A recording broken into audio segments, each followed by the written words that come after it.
स्वर विज्ञान एक ऐसा विज्ञान है जो कि मकान को घर बनाता है। जैसे उस घर का माहौल होगा, उस घर का ओरा होगा, उस घर की एनर्जी होगी, उसमें रहने वालों की एनर्जी भी वैसी ही होनी शुरू हो जाती है।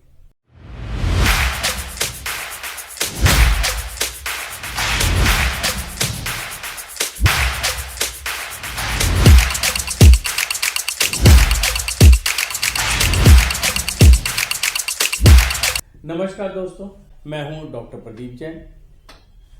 अभी तक हमने समझा कि स्वर विज्ञान क्या है, इसको कैसे पहचानें, अपने जीवन के अंदर इसको कैसे इंप्लीमेंट करें, अपने शरीर की एनर्जी को कैसे बूस्ट अप करके रखें, अपने माइंड को पॉजिटिव कैसे बनाएं।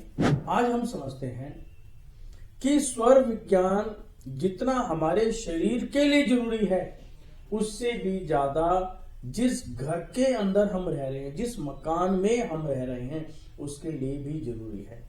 एक स्वर विज्ञान एक ऐसा विज्ञान है जो कि मकान को घर बनाता है, और घर का पॉजिटिव होना, एनर्जेटिक होना बहुत ज्यादा जरूरी है।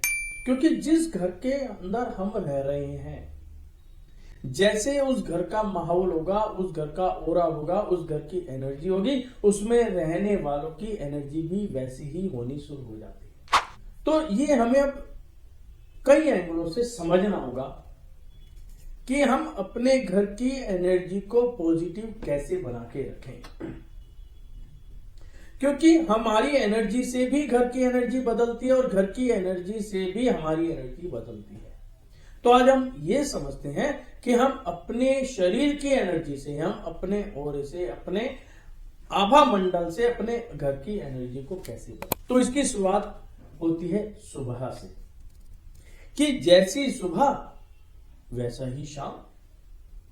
तो हम जब सुबह उठते हैं तो हम सबसे पहले क्या करते हैं, अपने स्वर को चेक करते हैं कि मेरा कौन सा स्वर एक्टिव है, यानी कि मेरे शरीर का कौन सा अंग इस समय एनर्जेटिक है। उसी अंग से, यानी कि उसी पैर से हम अपने मन की इच्छाओं को, अपनी भावना को, अपनी पॉजिटिव एनर्जी को उस घर की एनर्जी के अंदर ट्रांसफर करते हैं। यानी कि जमीन में पहला कदम रखा और हमने उस पॉजिटिव एनर्जी को उस जमीन के अंदर ट्रांसफर कर दिया। जैसी एनर्जी आपने अपने घर को दी, वैसे ही वहां का माहौल बनना शुरू हो जाता है। उसके बाद घर की लेडीज क्या करती हैं, सबसे पहले उठती हैं तो कहां जाती हैं, रसोई घर के अंदर। यहां पर मुझे एक चीज ध्यान आई कि आजकल रसोई घर है ही नहीं, आजकल तो सारी किचन हो गई है। तो सबसे पहले स्वर क्या करता है कि आपकी जो किचन है उसको रसोई घर के अंदर कन्वर्ट करता है। रसोई घर और किचन बिल्कुल सेपरेट है। किचन जहां पर नेगेटिविटी ज्यादा होती है, रसोई घर जहां पर पॉजिटिविटी ही पॉजिटिविटी है, वहां पर नेगेटिविटी का कोई काम ही नहीं है। तो अपने जो दिन की शुरुआत करनी है, अपनी रसोई घर से शुरुआत करनी है। जो हम पहला खाना बनाते हैं, जो पहली रोटी बनाते हैं, उसकी पॉजिटिविटी के साथ शुरुआत करते हैं। इसलिए आपने देखा होगा कि जो हमारे बड़े बुजुर्ग हैं, या आज भी काफी लोग ऐसे हैं, तो जब सबसे पहले रोटी बनाते हैं, किसकी बनाते हैं, गाय की। दूसरी बनाते हैं कुत्ते की या किसी गरीब व्यक्ति को खिलाने के लिए। उसके बाद अपना कार्य शुरू करते हैं। कितनी पॉजिटिव सोच के साथ ये काम किया जाता है। और जब ऐसा काम किया जाएगा तो रसोई की एनर्जी क्या हुई, पॉजिटिव हो गई। क्योंकि रसोई से क्या है, हमारे परिवार के हेल्थ सारी जुड़ी हुई है। तो क्या हुआ, रसोई का पॉजिटिव होना यानी कि परिवार की हेल्थ का पॉजिटिव होना। उसके साथ साथ में सुबह ही हम क्या काम करते हैं, अपने घर के सेंटर पॉइंट के यानी कि ब्रह्मा को भी एक्टिव करते हैं। क्योंकि जब सेंटर पॉइंट एक्टिव हो जाएगा तो पूरे घर के अंदर एनर्जी लेवल बैलेंस बनना शुरू होता है। इसलिए आप देखते हैं, यदि पुराने घरों के अंदर जाएंगे तो क्या होगा, पहले चौक होता था, सेंटर पॉइंट यानी कि जमीन से लेकर आसमान तक खुला, और चारों तरफ कमरे होते थे। यानी कि सूरज की रोशनी आएगी तो सीधा घर के अंदर आएगी, बरसात का पानी आएगा तो सीधा घर के अंदर आएगा, हवा आएगी तो सीधा घर के अंदर आएगी और आकर चारों तरफ फैल जाएगी। यानी कि एनर्जी लेवल चारों तरफ इक्वल होता था। इसलिए देखते थे कि उन घरों के अंदर प्रेम भाव बहुत ज्यादा होता था। उसके साथ साथ हमें अपने घर के अंदर जो मंदिर बना हुआ है वहां की एनर्जी को भी पॉजिटिव करना है। क्योंकि मंदिर की एनर्जी क्या करती है कि जैसी भावना हम अपने मंदिर के अंदर भाते हैं, जैसी एनर्जी हम अपने मंदिर के अंदर देते हैं, वही एनर्जी हमें मल्टीपल होकर वापस मिलती है। और यही पूजा यदि हम स्वर के हिसाब से कर दें तो इसका इफेक्ट मल्टीपल हो जाता है। यानी कि स्वर के हिसाब से जाप करनी, स्वर के हिसाब से पूजा करनी। कुछ लोग कहते हैं ना कि मैं पूजा करने बैठती हूं, मेरा मन ही नहीं लगता, मन पता नहीं कहां चला जाता है। यदि आप अपने स्वर के हिसाब से पूजा स्टार्ट करते हैं, जाप शुरू करते हैं, कोई अध्ययन करते हैं, शास्त्र का पठन करते हैं, तो आपका पूरा कंसंट्रेशन उसके अंदर लगना शुरू हो जाएगा।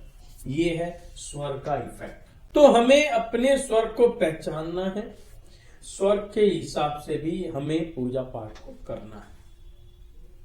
और यहां पर मेन इंपॉर्टेंट जो आता है वो आता है मुख्य द्वार, कि जिस द्वार से हम बाहर जा रहे हैं, जिस गेट से हम बाहर जा रहे हैं और अंदर आ रहे हैं। क्योंकि गेट की जैसी एनर्जी वैसा ही हमारा स्वभाव। यानी कि यदि गेट की एनर्जी पॉजिटिव हुई और हम उस पॉजिटिव एनर्जी को क्रॉस करके बाहर जाएंगे तो सब कुछ पॉजिटिव होगा। यदि गेट की एनर्जी नेगेटिव है, हम उसमें से क्रॉस होके जाएंगे तो क्या होगा, हमारी एनर्जी या तो डाउन हो जाएगी या नेगेटिव हो जाएगी। और यदि हम नेगेटिविटी के साथ बाहर निकल गए तो घर से बाहर निकलते किसी ना किसी व्यक्ति के साथ या तो लड़ाई झगड़ा कर लेंगे या कोई भी काम करेंगे तो फेल हो जाएगा, कोई सामान लेने जाएंगे तो गुम हो जाएगा, चोरी हो जाएगी, बहुत सारी चीजें हो सकती हैं। तो यहां पर हमें क्या करना है, अपनी एनर्जी को इतना बूस्टअप करना है कि उसके साथ साथ में हमें अपने घर की गेट की एनर्जी को भी पॉजिटिव बनाना है। तो हमें क्या करना है, हम गेट के पास गए, गेट के पास जाकर हमें अपने भरे स्वर के अंदर वहां पर एनर्जी को पास ऑन करना है। एक्टिव एनर्जी के साथ हमें पहला कदम गेट के बाहर रख कर अपने दिन की शुरुआत करनी है। गेट के पास खड़े होकर एनर्जी बनानी और भरे स्वर में गेट से बाहर निकलना। यदि किसी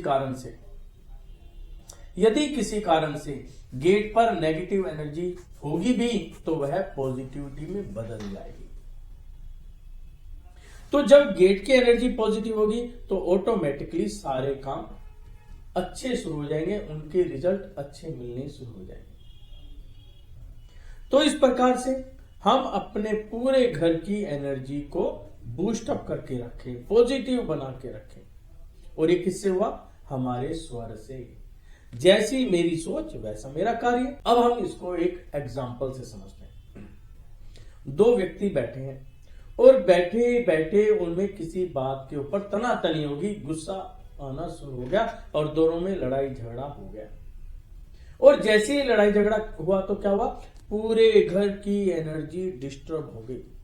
जो दूसरे व्यक्ति अपने अपने कमरों में बैठे थे, बड़े शांत मन से बैठे थे, अपना काम करते, एकदम इकट्ठे आए और उस माहौल के अंदर उन्होंने अपने आप को इन्वॉल्व कर दिया। यानी कि पूरे घर की एनर्जी तो नेगेटिव हुई, साथ में वहां पे जितने भी पर्सन थे उनकी सबकी एनर्जी नेगेटिव हो गई।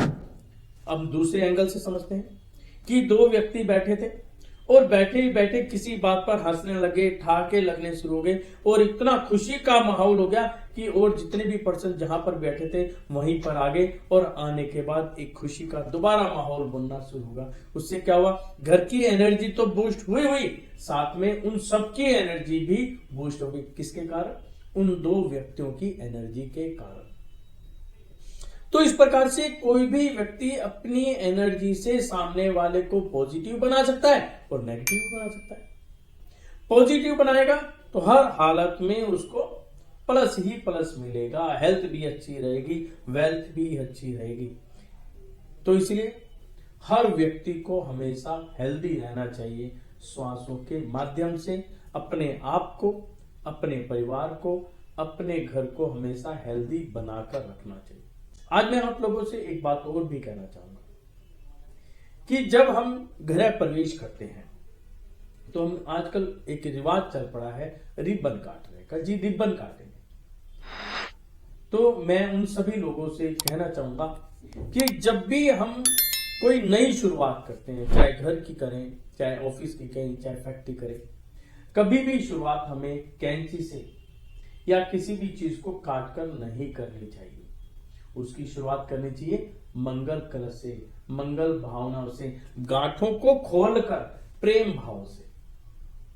इसलिए आप देखते हैं घर के अंदर जब कभी भी शुरुआत होती है तो क्या करते हैं कि मंदिर में जाकर एक घड़ा लेकर आओ, पानी से भरा हुआ घड़ा, जिसको हम कहते हैं मंगल कलश। कि मंगल कलश के साथ घर की बहू बेटियां घर के अंदर प्रवेश करती हैं तो उस घर के अंदर सुख शांति, एक सुंदर माहौल, एक समृद्धि बनी रहती है। तो मेरी भावना है कि सभी के घरों के अंदर सुख समृद्धि बनी रहे, प्रेम भाव बना रहे और आपके मनोकामनाएं पूरी हो। स्वर विज्ञान ये सभी कार्य करने में पूर्ण रूप से सक्षम है। जो भी इसको पूरी तरह से सीखना चाहते हैं, हमारी हर मंथ क्लासेस होती हैं, उनको ज्वाइन करें, खुद भी सीखें और अपनों को भी सिखाएं। इसके साथ साथ जिन्होंने अभी तक YouTube चैनल सब्सक्राइब नहीं किया है, इसको सब्सक्राइब करें और नीचे जो आइकन बेल दिया गया है उसको प्रेस करें, ताकि जैसे ही नई वीडियो आए आपको सबसे पहले उसकी सूचना मिले। आपके परिवार में खुशी का माहौल हो, आपकी सभी मनोकामनाएं पूरी हो। इसी भाव के साथ जय जिनेंद्र देव की।